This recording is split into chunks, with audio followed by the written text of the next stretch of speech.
Hi guys, welcome back to this week's discussion.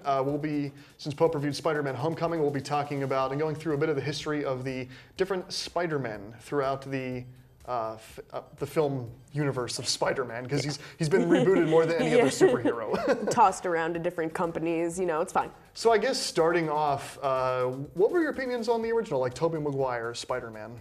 Looking back, I loved the Spider-Man movies, watching them back then, and I thought he was a good Spider-Man, because Spider-Man in the comic books is this big nerdy kind of guy. He wasn't the cool guy, he wasn't the hot guy, he was this nerdy guy. But comparing him to the other Spider-Mans and looking back on the acting and stuff like that, it was kind of cringy and ooh, some of the gifs you can find of the Tobey Maguire Spider-Man are freaking hilarious. Yeah. But for what it was and when it came out, I thought it was he was actually a good actor, and he kind of portrayed Spider-Man in a good way. Right. Yeah. Tobey Maguire is a good actor. I just kind of found it weird that he spends most of those movies crying. You could do a compilation of how many times Tobey Maguire cries in those movies, but he was a good cast, a good casting choice. He looks like Spider-Man. Oh yeah. I thought they made the movie mistake where everybody is college age and they're trying to portray it as if they're in high school. I mean, that's the good thing about Spider-Man 2 is that they then put them in college instantly. But he was a fine actor. He had the dorkiness of Spider-Man right. They kind of stepped away from the science a bit too much. He's kind of just a photographer, which I guess was fine for what worked with those movies. They were more kind of goofy and comic booky, which doesn't really say the same for Andrew Garfield's Spider-Man, where they kind of tried to make things a little darker in the Amazing Spider-Man movies. Yeah, I feel in the new wave, they tried to make it kind of okay, people don't want just superhero beats bad guy gets girl. I feel they were okay, we want to add these twists and turns and all this other stuff, and so they had and I thought Andrew Garfield was he's a good actor, right. And he's pretty hot too, but that's not who Spider-Man was. So yeah.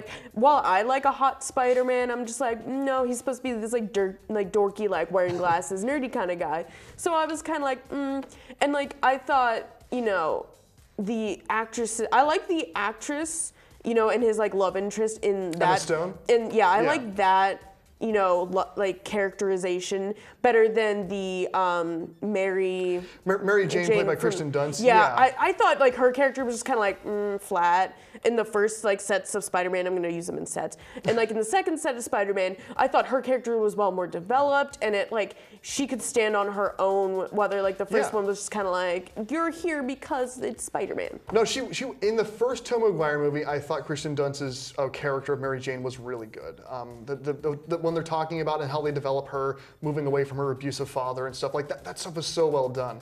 And what is good though about Emma Stone's character is that the point we're trying to make, she defends herself better. When the lizard comes, she hides in a locker and is I'm not dealing with this. I'm not going to get kidnapped. And that's kind of the problem with Kristen Dunst's character. By Spider-Man 3, she's gotten kidnapped 6 times at this point.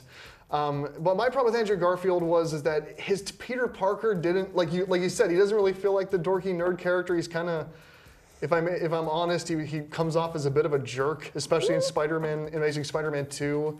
But I thought he was a good Spider-Man. I liked how he looked in the suit, and I liked the action scenes in those movies. But it was kind of a mix. I mean, the movies were worse than his character was. And then the third set of Spider-Man is Tom Holland in Spider-Man Homecoming, which, if they continue on the things they are, I think he is by far the best interpretation of Spider-Man. Oh yeah, and I feel with this, they're trying to get more towards the comic book Spider-Man. Right. In the second one where they actually kill Emma Stone's, that's how she dies in the comics. Right. So they do try, they've been trying to kind of keep it connected to the comic books. A lot of times in Marvel movies, you see kind of disconnect from the comic books because there's either too much going on or it'd be too complicated to try to fit it all. But I feel this Spider-Man is especially good because it, like you said, it is really portraying Spider-Man with the geeky, kind of, he's looking at it not from a superhero standpoint, but he's looking at a situation from a high school kid's standpoint. Yes. And especially if you look at his character, which was placed in the Avengers movie. Right. He's looking even at that situation as I'm just a high school kid, and Iron Man's just showing up in my bedroom. Yep, he's a nerd, he's a dork, he's a scientist, and he's also a superhero. And they combine all those elements and make them flow well in that movie. The only problem with Spider-Man Homecoming for me was just, it focused a bit too much on the cliches of the middle school gimmick they kind of set into. But he was actually played by a kid, and the kid was really good, and the execution kind of made up for it. I mean, they still did the whole thing where he's like, he has to fight the bad guy, but he also has to go to the party to see the girl he has a crush on, and that was kind of cliche, but it's also situations that do happen when you're in that stage of life. But. Yeah, like, you know, you can't like do everything, and like not every like high school kid's life is gonna be perfect. High school is so freaking awkward, and imagine like now you're Spider-Man, and you have to go through high school. So I think like, you know, and especially I like how you pointed out the age, because like using a younger actor to play like a character that is supposed to be younger is so like key, and it's so like relatable, and you're just like, okay, I can see him as like a high school kid. I can see him as that because his character or his actor's not like 23 years old. Yes, exactly. No, easily the closest iteration we've got to the comics. Oh yeah. Well, that's all the time we have for now. After the break, we have Tiffany, Nayland, and Olivia with this week's hottest celebrity news. Stay tuned.